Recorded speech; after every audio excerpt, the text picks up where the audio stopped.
Hello student, today we discuss about the state legislature. जैसे कि आप लोगों को पता है कि सेंट्रल लेजिस्लेचर जो होता है, जिसको पार्लियामेंट कहते हैं, वो न्यू दिल्ली में है और वो लॉ बनाने का काम करता है। वैसे ही स्टेट लेजिस्लेचर भी एक तरह से कानून बनाने का ही काम करता है, और ये सभी स्टेटों में होते हैं, मतलब जितने भी स्टेट हैं आपके।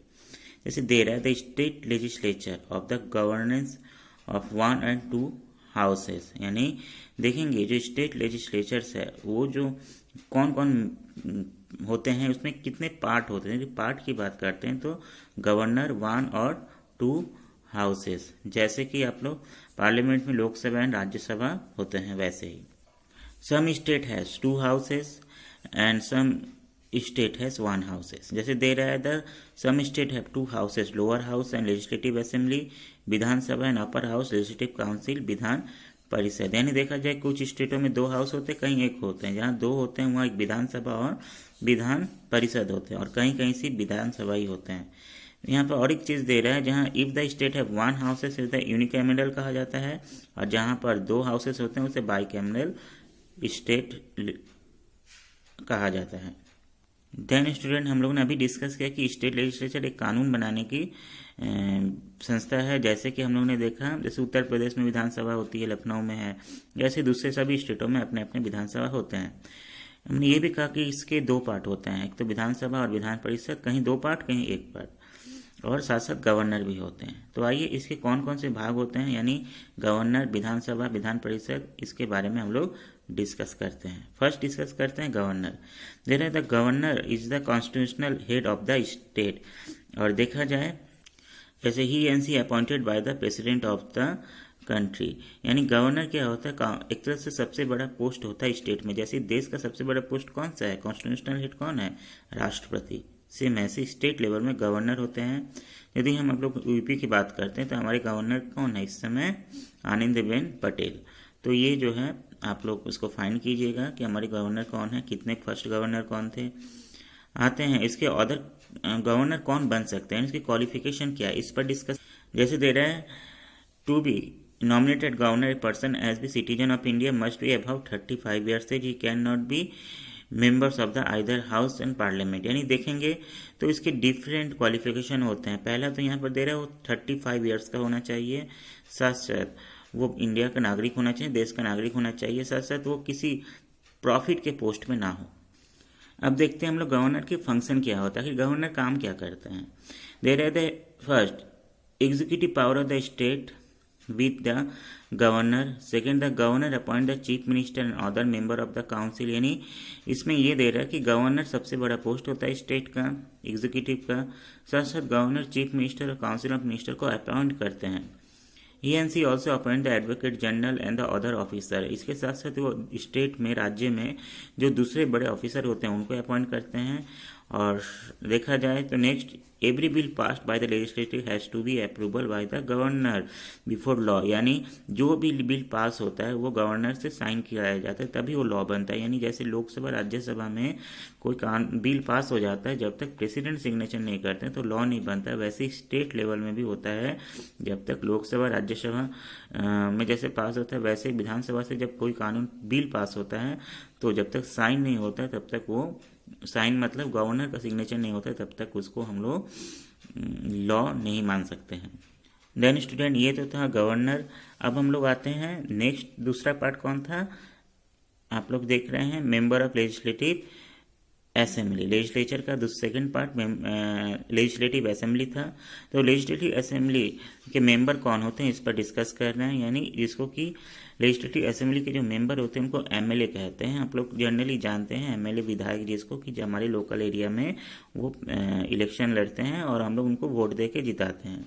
तो दे रहा था elected representative of the people from a constituency became a member of the state legislative assembly MLA for 5 years, यानी 5 साल के लिए ये चुने जाते हैं। जैसे हमारे अपने सिटी के होंगे, अपने आसपास में एमएलए कौन है इसको आप लोग फाइंड कीजिएगा। स्टूडेंट, यदि हम लोग देखते हैं गवर्नर के बाद, यानी देखेंगे स्टेट गवर्नमेंट में हम लोग डिस्कस करें लेजिस्लेटिव, पर लेजिस्लेचर में भी देखते हैं कि हम लोग गवर्नर को डिस्कस किए, साथ साथ एमएलए को डिस्कस किए, जो कि विधानसभा के मेंबर होते हैं, मेंबर ऑफ लेजिस्लेटिव असेंबली के मेंबर होते हैं। ठीक है, अब नेक्स्ट हम लोग डिस्कस करें चीफ मिनिस्टर, यानी एक्चुअली गवर्नर तो हेड होते हैं, पर काम कौन करते हैं? Chief minister. जैसे कि सेंटर में प्रेसिडेंट हेड होते हैं, पर एक्चुअल वर्क कौन करते हैं? Prime minister. So there are chief minister, the leader of majority party is invited by the governor of the state to become the chief minister। यानी जब इलेक्शन होता है, जब राज्य में विधानसभा का इलेक्शन होता है, तो उसमें बाद जो पार्टी या ग्रुप ऑफ पार्टी को सबसे ज़्यादा सीट मिलता है, उसके लीडर को गवर्नर बुलाते हैं चीफ मिनिस्टर बनने के लिए। अभी रिसेंटली बिहार में इलेक्शन हुआ और वहाँ के जो जेडीयू और बीजेपी दोनों ही पार्टी जीते, और उनके जो लीडर थे कौन? नीतीश कुमार, उनको कॉल किया गया चीफ मिनिस्टर पोस्ट के लिए। सेम लाइक दैट, ये एक तरीके से रूल है जिसको कि फॉलो किया जाता है। तो इतना तो क्लियर है कि गवर्नर क्या करते हैं? चीफ मिनिस्टर को कॉल करते हैं। चीफ मिनिस्टर वही पर्सन बन सकते हैं जो उनका कि विधानसभा में सबसे ज़्यादा सीट होता है। अब हम लोग देखते हैं कि चीफ मिनिस्टर का काम क्या होता है, यानी क्या क्या फंक्शन और पावर है। यदि हम लोग पावर और फंक्शन की बात करते हैं तो यहाँ पर दे रहा है the CM conveyance the president over cabinet meeting and exercise general supervision and control over the all minister. तो सबसे पहले तो ये हम बता दें कि गवर्नर जो होते हैं वो कहने के लिए एक नॉमिनल हेड होते हैं स्टेट के, पर एक्चुअल जो पावर किसके हाथ में होता है? चीफ मिनिस्टर के पास। Same like the president and prime minister. तो यहाँ पर चीफ मिनिस्टर करते हैं क्या? जो कैबिनेट मिनिस्टर यानी उसके अदर जो मिनिस्टर होते हैं उसके मीटिंग में वो भाग लेते हैं और वो उसको एक तरह से हेड होते हैं। साथ साथ वो जितने भी कैबिनेट मिनिस्टर होते हैं, जितने भी मंत्री होते हैं, उनको वो कंट्रोल करते हैं, उनके वर्क को मॉनिटरिंग करते हैं। Next, CM is the main link between governor and the state cabinet. और चीफ मिनिस्टर क्या है? एक तरह से गवर्नर स्टेट कैबिनेट के बीच में एक तरह से एक मीडिएटर, एक लिंक का काम करते हैं। Next, as the presiding officer of the Council of Ministers, Chief Minister greatly influence of the deliberation of decision that CM ensure the Council of work as team. यानी जब इतना तो क्लियर है कि चीफ मिनिस्टर हेड होते हैं, तो वो जो सरकार होती है उसके काम में उनका बहुत ज़्यादा इन्फ्लुएंस होता है, प्रभाव होता है, उन्हीं के डिसीजन पर सभी काम होते भी हैं। Next, the CM as recommended did the dissolution of the state legislative assembly even before the expiry of its term। यानी चीफ मिनिस्टर ही एक तरह से सजेशन करते हैं गवर्नर को जब 5 साल पूरा हो जाता है किसी गवर्नमेंट का, यानी लेजिस्लेटिव असेंबली को भंग किया जाता है और उसके बाद नया इलेक्शन होता है। और लास्ट हम लोग देख सकते हैं, if the chief minister resign the entire council of minister have to resign. यानी देखेंगे चीफ मिनिस्टर यदि रिजाइन करते हैं तो इंटायर काउंसिल ऑफ मिनिस्टर को भी रिजाइन करना पड़ता है। रिजाइन मतलब स्टूडेंट एक तरह से इस्तीफा देना। जब रिजिग्नेशन की बात हो ही गई तो यहाँ पर एक पॉइंट आ रहा है कलेक्टिव रिस्पॉन्सिबिलिटी। ये क्वेश्चन आंसर में भी पूछा गया है, तो यहाँ पर डिस्कस करना जरूरी है। Collective responsibility means there are the council of minister and individually as well as the collective responsibility to the assembly if particular minister loses the confidence of the assembly all the minister have to resign। यानी कहने का मतलब मैंने पहले ही बताया कि विधानसभा में जिस पार्टी या ग्रुप ऑफ पार्टीज के पास एक तरह से मेजॉरिटी या बहुमत होता है वही गवर्नमेंट बनाते हैं, पर देखा जाए तो उनको एक पार्टिकुलर सीट लेना होता है। ठीक है, यदि उस सीट्स उनकी यदि मेजॉरिटी यदि कम हो जाती है तो मिनिस्टर्स को रिज़ाइन भी देना होता है। यानी यदि एक भी मिनिस्टर रिज़ाइन देता है, यानी चीफ मिनिस्टर यदि रिज़ाइन देते हैं तो जितने भी आपके मेंबर हैं उनके कैबिनेट मिनिस्टर के, उनको रिजिग्नेशन देना पड़ेगा, यानी इस्तीफा देना पड़ेगा, सरकार गिर जाएगी एक तरह से कहा जाए। यानी स्टूडेंट हम लोगों ने लेजिस्लेटिव असेंबली यानी विधानसभा की तो बात की है, हम लोग फिर लेजिस्लेटिव काउंसिल की भी बात करेंगे, यानी देखेंगे विधान परिषद। हमने पहले ही कहा था कि जो लेजिस्लेचर होता है, स्टेट लेजिस्लेचर, वो कानून बनाने की एक संस्था है। ये इसके 3 पार्ट होते हैं, एक तो गवर्नर, दूसरा लेजिस्लेटिव असेंबली और लेजिस्लेटिव काउंसिल। यानी गवर्नर, विधानसभा और विधान परिषद। किसी किसी स्टेट में लेजिस्लेचर में 2 पार्ट होते हैं, यानी विधानसभा, विधान परिषद, और कहीं कहीं आपके सिर्फ एक ही होता है, विधानसभा। तो हम लोगों ने ये भी बता दें कि गवर्नर दोनों सभी में कॉमन होते हैं। अब यहाँ पर हम लोग और ये भी डिस्कस करेंगे कि ऑलरेडी डिस्कस कर चुके हैं गवर्नर और लेजिस्लेटिव असेंबली यानी विधानसभा। अब हम लोग डिस्कस करते हैं स्टेट लेजिस्लेटिव काउंसिल यानी विधान परिषद। जैसे दे रहे हैं यहाँ पर, in our country there are some state which have the two houses of the legislature like the legislative assembly, legislative council. The member of the legislative council are not directly elected by the people of the state but by directly body is of the state. यानी देखेंगे यहाँ पर जैसे कि विधानसभा के जो member होते हैं, जैसे इसको एमएलए कहते हैं या विधायक कहते हैं, जिनको लोग वोट देके चुनते हैं। जैसे 5 साल बाद चुनाव होता है ना, तो उसमें लोग जो 18 ईयर्स से अबव 18 ईयर्स होते हैं, 18 साल उससे ज़्यादा के एज के, तो वो जाके वोट देते हैं और उनको चुनते हैं और एक तरह से विधानसभा में वो जाते हैं और सरकार बनाते हैं। ठीक है, पर यहाँ पर लेजिस्लेटिव यहाँ पर काउंसिल की बात करें, विधान परिषद, जिसके मेंबर को एमएलसी कहते हैं, यदि इसका शॉर्ट फॉर्म कहेंगे एमएलसी, यानी मेंबर ऑफ लेजिस्लेटिव काउंसिल। तो क्या आप कहेंगे कि यदि विधानसभा का चुनाव होता है तो कभी आप लोगों ने सुना है कि विधान परिषद का भी चुनाव हो रहा है, जहाँ पर आपके जो पेरेंट्स हैं या कोई बड़े जो ऐसे सीनियर हैं वो जाके वोट दे रहे हैं? नो। यानी इसका मतलब ये होता है कि विधान परिषद के जो मेंबर होते हैं उनको लोग नहीं चुनते हैं, यानी वो डायरेक्ट इलेक्शन नहीं होता है, वो इनडायरेक्टली इलेक्शन होता है।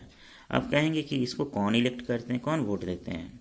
तो यहाँ पर दे रहा है the member of legislative council are not directly elected by the people, this is a permanent body. यहाँ पर दे रहा है not the elected by the direct people of the state but different bodies of the state also elected. यानी फिर different जो bodies होते हैं, जैसे कि यहाँ पर हम लोग देख सकते हैं डिफरेंट जो ऑफिसर्स होते हैं, डिफरेंट जो ग्रेजुएट्स होते हैं, टीचर्स होते हैं, ये सब मिलके विधान परिषद जो होते हैं उसके मेंबर को चुनते हैं।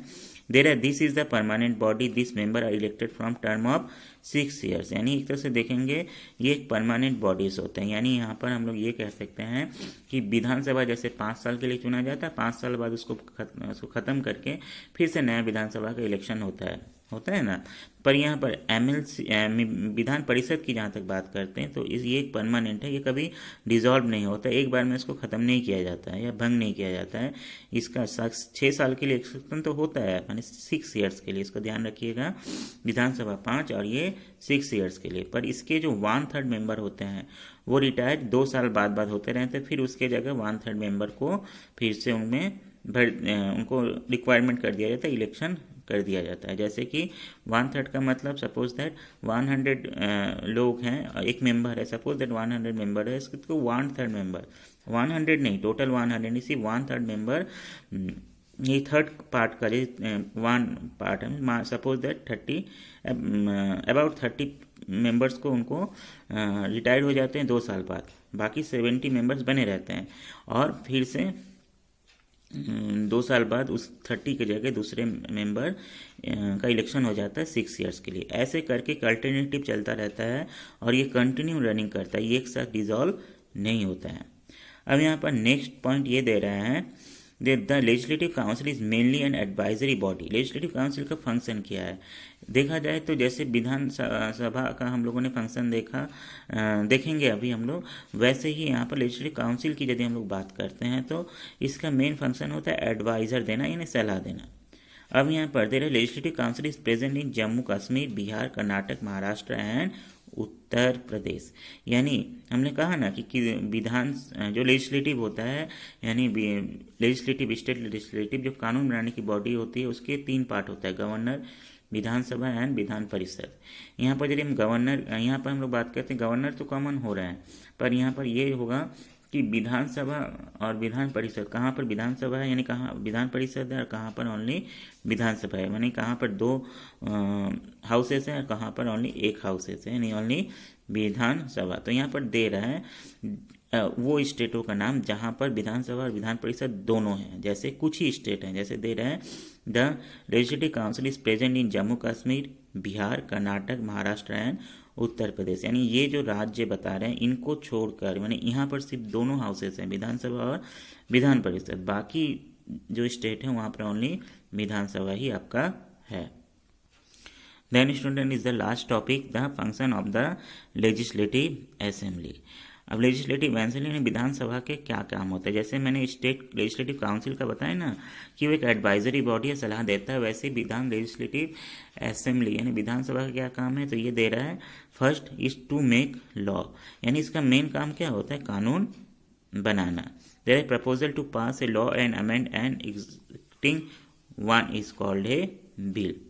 Then student in this chapter we discuss about the state government, यानी स्टेट गवर्नमेंट कैसे फॉर्मेशन होता है, उसके कितने पार्ट होते हैं और यहाँ पर कौन कौन से उसके काम होते हैं। जैसे हम लोग बात कर सकते हैं कि स्टेट गवर्नमेंट में देखेंगे तो ये स्टेट गवर्नमेंट का जो मेन पार्ट होता है स्टेट लेजिस्लेचर, यानी यहाँ पर हम लोग कह सकते हैं विधानसभा, ठीक है। तो ये जो स्टेट लेजिस्लेचर होता है ये कानून बनाने का काम करता है, कहीं कहीं इसके एक पार्ट होते हैं, कहीं दो पार्ट, यानी इसके देखा जाए गवर्नर, विधानसभा एंड विधान परिषद, यानी कहीं कहीं स्टेट में विधानसभा विधान परिषद दोनों होते हैं, कहीं कहीं ओनली विधानसभा ही होते हैं। साथ साथ हम लोगों ने डिस्कस किया गवर्नर, यानी गवर्नर कौन होते हैं, उनको कौन इलेक्ट या अपॉइंट करता है गवर्नर को, उनके क्या काम होते हैं। इसके बाद हम लोग ने देखा कि विधानसभा के मेंबर यानी एमएलए कौन होते हैं, उनको कौन इलेक्ट करता है। फिर हम लोग ने देखा चीफ मिनिस्टर कौन होते हैं और उनका क्या कैसे वो अपॉइंट होते हैं, इलेक्ट होते हैं, या उनके वर्क क्या क्या होते हैं, फंक्शन क्या होते हैं। फिर हम लोग ने ये देखा कि डिस्कस किया एट लास्ट द विधान परिषद यानी मेंबर ऑफ लेजिस्लेटिव काउंसिल, वो उसके क्या क्या वर्क होते हैं, कैसे वो इलेक्शन होता है। At last finally we also discuss the Vidhan Sabha के जो वर्क होते हैं। अब आते हैं स्टूडेंट एक्सरसाइज पोर्शन पे डिस्कस करते हैं। इसके पहले वीडियो में हम लोग ने एक्सरसाइज पोर्शन को देखा था, आज हम लोग शॉर्ट एंड लॉन्ग क्वेश्चन पर डिस्कस करेंगे। स्टूडेंट जैसे कि यहाँ पर शॉर्ट क्वेश्चन दे रहा है 1 2 3 4 5 6 7, यानी यहाँ पर हम लोग 3 को छोड़ दिए हैं, बाकी 1 to 7 कंप्लीट करना है, और लॉन्ग में ओनली 1 and 2 ही कंप्लीट करना है, 3 4 5 आपका नहीं करना है। तो देन स्टूडेंट्स मैं इसके साथ आपको PDF भी सेंड करूँगा, उसका अपने वर्क उस टाइम पे कंप्लीट करके सेंड कीजिएगा। Then thank you.